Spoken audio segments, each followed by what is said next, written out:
तर हा करेला आहे ना मिठाच्या पाण्यामध्ये आहे ना स्वच्छ धुवून ठेवायचं आहे.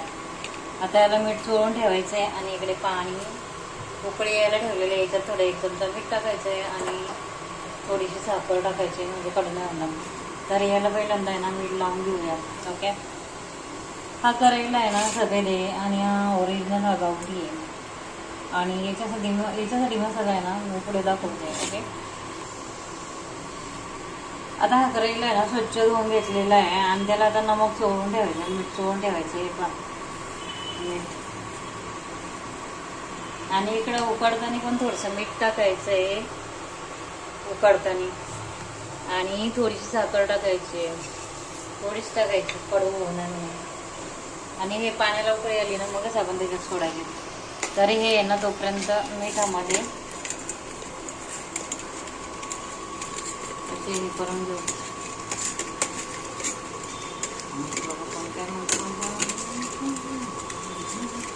आणि ना याच्या आतमध्ये मसाला भरून मग तळायचे म्हणजे एवढे फार तेलामध्ये नाही तळायचे. थोडंसं असं थोडेसे तेलामध्ये फ्राय करून घ्यायचं आहे.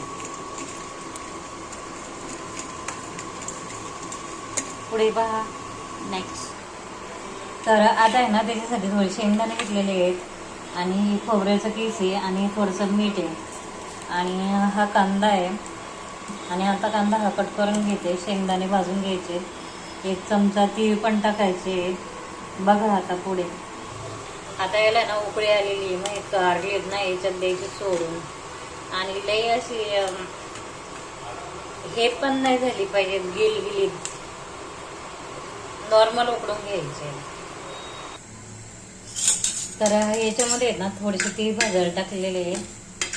ब्राऊन कलर येईपर्यंत हे तीळ भाजून घ्यायचे. करेल्याच्या आतमधला मसाला कसा बनवते तो पहा. ओके. आणि हे तिळाचा आवाज यायला लागला का समजून जायचे तीळ भाजायला लागले. येतो का आवाज? बघा तीळ उडायला लागले बघा.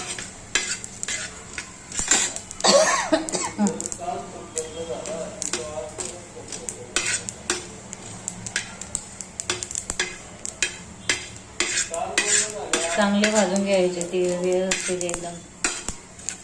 आणि आता शेंगदाणे भाजून घेते. आता हे शेंगदाणे आहेत ना हलकेसे फ्राय करून घ्यायचे. हलकेसे फ्राय करून घ्यायचे.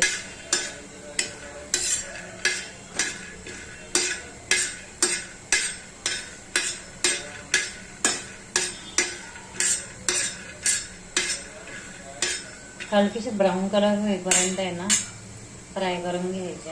ओके. आणि आता हा कांदा थोडासा हलकासा फ्राय करून घ्यायचा. थोडासा हलकासा फ्राय करून घ्यायचा.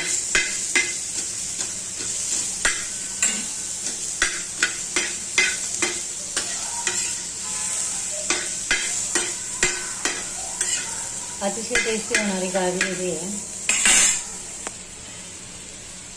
एकच कांदा घेतलेला आहे आणि हे इकडं मटेरियल घेतलेलं आहे एवढं.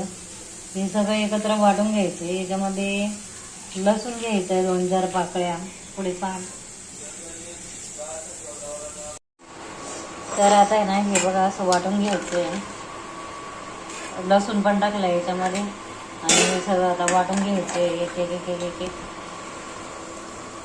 आता आहे ना हे कांदा आणि हे ना शेंगदाणे एकत्र वाटून घेतलेले आहेत. आणि आता हे तीळ पण थोडेसे वाटून घ्यायचे. आणि खोबरं नंतर खोबरं नाही वाटायचं आहे. आणि हे तीळ वाटून घ्यायचे. आता हा मसाला ॲक्च्युली याच्यामध्ये काढून घ्यायचा आहे. तर आता हा करेला बघा असा उकडून घेतलेला आहे आणि त्याचं पाणी वगैरे काढून घेतलेलं आहे. आणि आता हा मसाला वाटून घेतलेला आहे आणि त्याच्यामध्ये आहे ना थोडीशी रेड चिली टाकायची आहे, घरगुती मसाला, आणि थोडासा मटण मसाला टाकते आणि थोडीशी हळद पावडर आणि थोडीशी धना पावडर येईल. आणि आता हे मिक्स करून आहे ना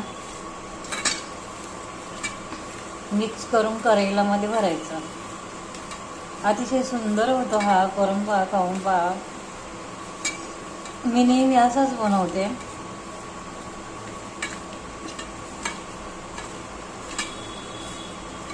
आणि याच्यामध्ये मीठ आहे ना सगळीकडून असं लागलं पाहिजे ॲक्च्युली, नाही तर मग ते हे होतं. आता हे ना कढईमध्ये भरून घेते. आता इथे पाहू शकता हे असं मसाला भरून झालेला आहे. हे पहा सगळ्या कढईमध्ये आहे ना असं मसाला भरून घ्यायचा. आणि इकडं आता आहे ना तेल तापत ठेवलेलं आहे. आता याच्यामध्ये आहे ना थोडेसे तीळ टाकायचे, जास्त नाही टाकायचे, थोडेसे टाकायचे. तर आता हे ना बघा इकडे तेलामध्ये ना थोडे तीळ टाकलेले आहे. अतिशय टेस्टी करली होता ती. आणि हे असे ना एक एक फोड सोडून द्यायचं. पाहत राहते मी किती छान होतात.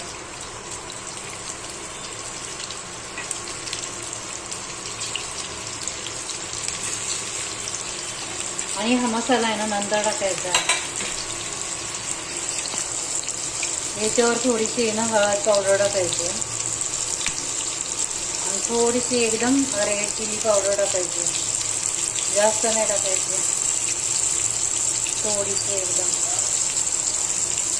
आणि आता हे थोडेसे फ्राय होऊन द्यायचे. आणि आता ह्याच्यावर पण आहे ना थोडंसं मीठ टाकायचं. वरून पण कढईला मीठ लागायला पाहिजे ना, तर मग थोडंसं टाकायचं. नाही तर मग वरतून हे ना कवर हे लागतं थोडा आणि लागेल. आणि हे ना 1 चमचा गुळाची पावडर टाकायची, म्हणजे कढईला कडू नाही होणार. थोडंसं टाकायचं. थर्ड टाइम लावते मी. आणि आता हे ना हे असे हलवून घ्यायचे, हलवून तेलामध्ये फ्राय करून घ्यायचे असे.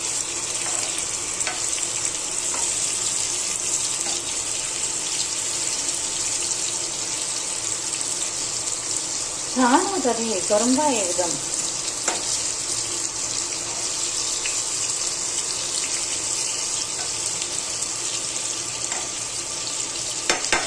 आता याच्यावर आहे ना झाकण ठेवायचं थोडं असं आणि 5 मिनिटांनी पाहायचं.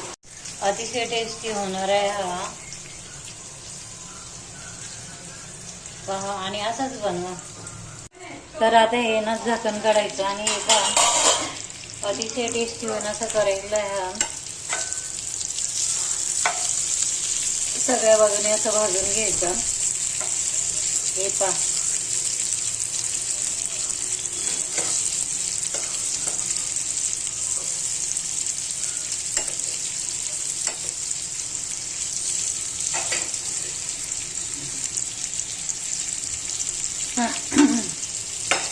पाहू शकता हा कढईला